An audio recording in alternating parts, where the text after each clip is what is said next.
If you would, give us a brief primer on so many gender identities that, in your view, require non-traditional pronouns.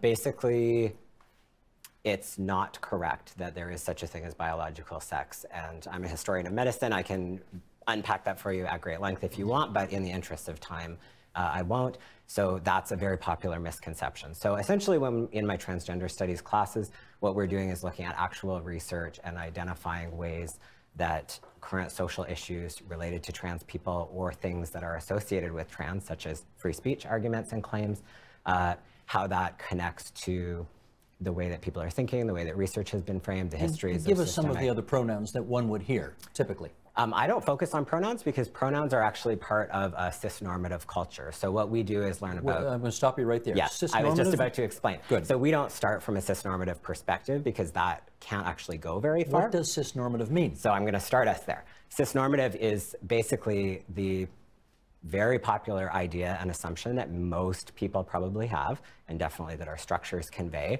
that there is such a thing as male and female, that they connect to being a girl or a boy or a man or a woman.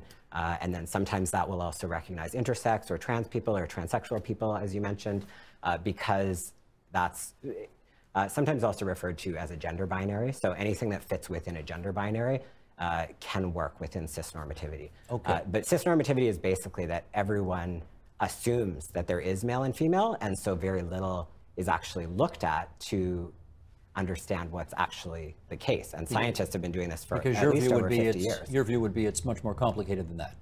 Right, it's not my view. I just know that for over 50 years, scientists have shown that that's not true, and yet our social systems haven't been able to find a way to address the level of complexity that people actually say.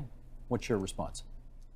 Well, I don't understand what the claim that there's no such thing as biological sex means, and I certainly think it's, let's call it an error, to suggest that there's some sort of scientific consensus about that.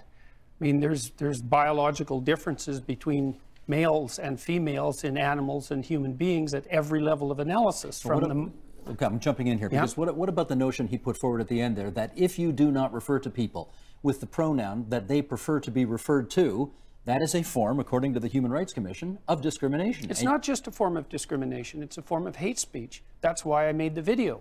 I said that we were in danger of placing the refusal to use certain kinds of language into the same category as Holocaust denial, and suggested that maybe that wasn't such a good idea, especially since there's plenty of debate to be had about gender issues in our society, which I also think are also in danger of becoming illegal, and quite rapidly. So it isn't clear to me how long we'll be able to have the talk that we're having right now.